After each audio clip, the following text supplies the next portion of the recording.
அன்பர்களே வணக்கம். நாம் இன்னைக்கு வீடியோ பதிவில் எதை பற்றின தகவலை நம்ம பார்க்க போகிறோம் அப்படின்னு பார்த்தீங்கன்னா, அதாவது மோகினி வசீகர சக்கரத்தை பயன்படுத்தி நம்ம விரும்பக்கூடிய நபர்களை வசியம் பண்ணக்கூடிய ஒரு பிரயோக முறையை பற்றி தான் நம்ம இந்த வீடியோ பதிவில் முழுமையாக நம்ம பார்க்க போகிறோம். வீடியோ பதிவுக்குள்ளே போகிறதுக்கு முன்னாடி நம்மளுடைய சிவருத்ர மகாகாளி அருள்வாக்குப்பீடம் யூடியூப் சேனலை சப்ஸ்கிரைப் பண்ணாதவங்க சப்ஸ்கிரைப் பண்ணிக்கிங்க. அதாவது இந்த சக்கரத்தை பயன்படுத்தி நம்ம எந்தெந்த விஷயத்திற்கெல்லாம் இந்த சக்கரத்தை நம்ம பயன்படுத்தலாம் அப்படிங்கிறத ஃபஸ்ட்டு பார்ப்போம். முதலாவதாக பார்த்திங்கன்னா, பிரிந்து போன கணவன் மனைவியை ஒன்று சேர்ப்பதற்காக இந்த சக்கரத்தை பயன்படுத்தி பிரிந்து போன கணவன் மனைவியை ஒன்று சேர்க்க முடியும். அடுத்ததாக பார்த்திங்கன்னா, நீங்கள் ஒரு நபரை காதலிக்கிறீங்க, விரும்புகிறீங்க அப்படின்னா அந்த நபர் பார்த்திங்கன்னா உங்கள்கிட்ட இப்போ முகம் கொடுத்து கூட பேச மாட்டேன்னு சொல்கிறாங்க அப்படின்னாலும் சரி, இந்த முறையை பயன்படுத்தி நம்ம என்ன செய்ய முடியும், நம்ம விரும்பக்கூடிய நபரை வசியம் பண்ண முடியும். அடுத்ததாக பார்த்திங்கன்னா, நீங்கள் செய்யக்கூடிய தொழிலாக இருக்கட்டும், இல்லை நீங்கள் செய்யக்கூடிய எந்த விதமான வியாபாரமாக இருக்கட்டும், சரிங்களா, அந்த இடத்துக்கு மக்களுடைய கூட்டத்தை அதிகரிக்கணும்னு நீங்கள் நினச்சிங்க அப்படின்னா இந்த எந்திரத்தை முறைப்படி நம்ம மந்திர உரு கொடுத்து அந்த எந்திரத்தை நீங்கள் தொழில் பண்ணக்கூடிய இடத்துல நீங்கள் கட்டிக்கிட்டாலும் சரி, அந்த இடத்துக்கு மக்களுடைய கூட்டத்தை ஏற்படுத்தி ஜனவசியத்தை ஏற்படுத்தி கொடுக்கும். சரிங்களா. அடுத்ததாக பார்த்திங்கன்னா, நீங்கள் ஒரு நபரை நீங்கள் விரும்புகிறீங்க, அந்த நபர் ஆணாக இருக்கட்டும் பெண்ணாக இருக்கட்டும், அந்த நபரை நீங்கள் அடையணும்னு நீங்கள் நினைக்கிறீங்க அப்படின்னாலும் சரி, இந்த மோகினி வசீகர சக்கரத்தை பயன்படுத்தி நம்ம விரும்பக்கூடிய ஆணையோ பெண்ணையோ உடனடியாக நம்ம என்ன செய்ய முடியும், வசியம் பண்ண முடியும். சரிங்களா. அதாவது நம்மளுடைய மாந்திரிக ஓலைச்சுவடியில் பார்த்திங்கன்னா, இந்த பிரயோக முறைக்கு பார்த்திங்கன்னா 11 நாளையிலேயே இந்த பிரயோக முறைக்கு ரிசல்ட் வந்துடும். அந்த அளவுக்கு அதிசக்தி வாய்ந்த மோகினி வசீகர சக்கரம் அப்படிங்கிற மாதிரி ஓலைச்சுவடியில் சொல்லப்பட்டிருக்காங்க. ஆனால் இந்த 11 நாளையில் ஒரு நபரை நம்ம வசியம் பண்ணணும் அப்படின்னா ஒரு சில விதிமுறைகளையும் சுவடிகளில் சொல்லப்பட்டிருக்காங்க. சரிங்களா. அதாவது நீங்கள் யாரை விரும்புகிறீங்களோ அவங்களுடைய காலடி மண் இதுக்கு தேவைப்படும். சரிங்களா. 11 நாளையில் வசியம் பண்ணணும், உடனடியாக வசியம் பண்ணணும் அப்படின்னா அவருடைய காலடி மண் தேவைப்படும். சரிங்களா.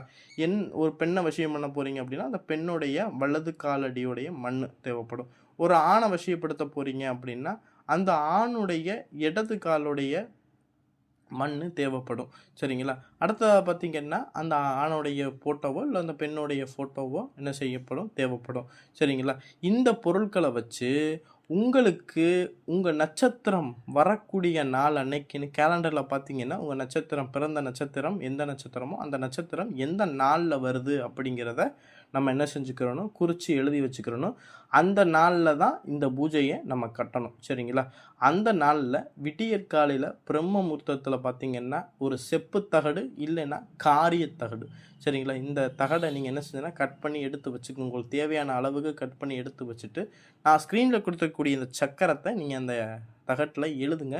எழுதிட்டு அந்த சக்கரத்துக்கு பார்த்திங்கன்னா பால், மஞ்சள், சந்தனம் இந்த திரவியங்களை வச்சு என்ன செஞ்சுருங்கன்னா அபிஷேகம் பண்ணி முடித்த பிறகு சுத்தமான சந்தனம், சரிங்களா, சுத்தமான சந்தனம் நாட்டு மருந்து கடையில் கேட்டிங்கன்னா தருவாங்க. அந்த சுத்தமான சந்தனத்தையும் மல்லிகை அர்த்தரு அதோடு சேர்த்து பன்னீரையும் நல்லா குழப்பி அந்த எந்திரத்தை முழுவதுமாக பூசணும். அப்படியே எந்திரத்துடைய அந்த எந்திரத்து மேலே அப்படியே பூசுனீங்க அப்படின்னா நல்ல நறுமணமாக இருக்கும். சரிங்களா.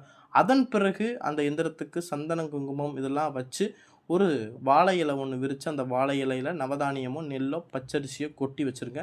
கொட்டி வச்சுட்டு அந்த எந்திரத்தை அது மேலே வச்சு நீங்கள் என்ன பண்ணுங்க அப்படின்னா அந்த எந்திரத்தை சுற்றி மல்லிகை பூ என்ன செஞ்சுருங்கன்னா போட்டுருங்க. அது எந்திரத்துக்கு பார்த்திங்கன்னா தேங்காய், வாழைப்பழம், வெத்தலைப்பாக்கு, அவல், பொரி, கடலை இதெல்லாம் வச்சுட்டு ஒரு மண் அகல் விளக்கில் நெய் ஊற்றி தீபம் போட்டுட்டு அந்த தீபத்துடைய ஒளி அந்த எந்திரத்தில் படுறது போல் நீங்கள் வச்சுக்கிட்டு நீங்கள் என்ன பண்ணணும் அப்படின்னா இந்த அந்த விடியற் காலையில் தான் இந்த பூஜையை கட்டணும். சரிங்களா. விடியற் காலையில் பிரம்ம முகூர்த்தத்தில் தான் இந்த பூஜையை நம்ம ஆரம்பிக்கணும். இந்த பூஜையை பார்த்திங்கன்னா நம்ம என்ன செய்யணும் அப்படின்னா இந்த ஒரு நாளைக்கு இந்த எந்திரத்துக்கு 1008 வீதம் மொத்தம் 11 நாளைக்கு இந்த எந்திரத்துக்கு நீங்கள் மந்திர உரு கொடுக்கணும். மந்திர உரு கொடுத்து முடித்த பிறகு நீங்கள் என்ன செய்யணும்னா பச்சரிசி மாவு கொஞ்சம் ஒரு தட்டில் கொட்டிக்கிட்டு பன்னீரும் கொஞ்சம் ஊற்றி என்ன செய்யணும்னா அந்த சம்மந்தப்பட்ட நபருடைய காலடி மண் எடுத்து வச்சுருப்பீங்க. யாரை வசியம் பண்ணணுமோ அவங்களுடைய காலடி மண் எடுத்து வச்சுருப்பீங்களா அந்த காலடி மண்ணையும் அந்த மாவோட போட்டு பிசைஞ்சு அதில் நீங்கள் யாரை வசியம் பண்ண போகிறீங்களோ அவங்களுடைய உருவத்தை என்ன செய்யுங்கன்னா அந்த பச்சரிசி மாவால் ஒரு வாழை இலையில் பிடிங்க. சரிங்களா? வாழை இலையில் பிடிச்ச பிறகு அந்த சிலையில் பார்த்தீங்கன்னா நீங்கள் ஏற்கனவே மந்திர உரு கொடுக்கப்பட்ட அந்த மோகினி சக்கரத்தை அப்படியே சுருட்டி மஞ்சள் நூலை வச்சு அப்படியே சுற்றி கட்டிடுங்க. கட்டிட்டு அந்த சுருட்டின அந்த எந்திரத்தை அந்த வசியம் பண்ணக்கூடிய அந்த பொம்மையுடைய பிறப்புறுப்பு பகுதியில் சொருகி வச்சுட்டு நீங்கள் என்ன பண்ணுங்கன்னா அந்த பொம்மைக்கு மஞ்சள் குங்குமம் இதெல்லாம் வச்சுருங்க. மோகினி வசிய மை இருந்துச்சு அப்படின்னா அவங்களுடைய தொப்புள் கொடியில் வைங்க. தொப்புள் கொடியில் வச்சுட்டு ஒரு மண் அகல் விளக்கு ஒன்று எடுத்துட்டு அதில் சுத்தமான நாட்டு மாட்டு பசு நெய், சும்மா எல்லா நெய்யையும் ஊற்றுனீங்கன்னா வேலை செய்யாது. நாட்டு மாட்டு பசு நெய் அப்படின்னா நாட்டு மாடு அப்படிங்கிறது உங்களுக்கு தெரியும். அந்த நாட்டு மாடையுடைய பால் எடுத்து பசு நெய் எடுத்து அந்த நெய்யில் நீங்கள் என்ன செய்யணும்னா விளக்கு போடணும். விளக்கு போட்டு அந்த விளக்கை என்ன செய்கிறீங்கன்னா அந்த பொம்மையுடைய தொப்புள் பகுதியில் அப்படியே ஏற்றி வைங்க. ஏற்றி வச்சுட்டு நான் ஸ்க்ரீனில் கொடுத்துருக்கக்கூடிய மந்திரத்தை நீங்கள் என்ன பண்ணுங்கன்னா 1008 தடவை மல்லிகை பூவை வச்சு அர்ச்சனை பண்ணுங்க. அந்த பொம்மை என்னது, நீங்கள் யாரை வசியம் பண்ண போகிறீங்களோ அவங்களுடைய உருவத்துக்கு நீங்கள் அர்ச்சனை பண்ணணும். அர்ச்சனை பண்ணி முடித்த பிறகு அந்த உருவத்தை நீங்கள் என்ன பண்ணுங்கன்னா ஒரு மண் சட்டியில் அடைச்சி அதை ஒரு மஞ்சள் துணியில் அந்த ஒரு வாயில் பகுதியை கட்டி நீங்கள் அந்த பானையை கொண்டு போய் யாரை வசியம் பண்ணணும்னு உங்கள்கிட்ட கேஸ் கொடுக்குறாங்களோ அவங்கள்ட்ட வீட்டில் வச்சு பூஜை பண்ண சொன்னாலும் சரி, இல்லை அந்த குடுவையை கொண்டு போய் மயானத்தில் கிழக்கு திசையிலையோ வடக்கு திசையிலையோ கொண்டு போய் பிதைச்சாலும் சரி, அந்த நபர் பார்த்தீங்கன்னா எண்ணி 11 நாளையில் உங்களை தேடி வருவாங்க. நீங்கள் தான் உலகம் அப்படிங்கிற அளவுக்கு உங்களுக்கு வசியமாவாங்க. சரிங்களா? இது ரொம்பவும் பவர்ஃபுல்லான முறை. சரிங்களா? ஆனால் நான் சொல்லக்கூடிய இந்த முறைகளெல்லாம் சரியாக கடைபிடிச்சாத்தான் 11 நாளையில் வசியமாவாங்க. சரிங்களா? இந்த முறைக்கு இன்னொரு முறை இருக்குது. சரிங்களா? சில பேர்கள் பார்த்தீங்கன்னா இந்த காலடி மண் இதெல்லாம் எடுக்க முடியாது. சரிங்களா? இன்றைய காலகட்டத்துக்கு பார்த்தீங்கன்னா மண் இதெல்லாம் எடுக்க முடியாது. அப்போனா வெறுமனின் புகைப்படங்களை வச்சே நம்ம பண்ண முடியும்.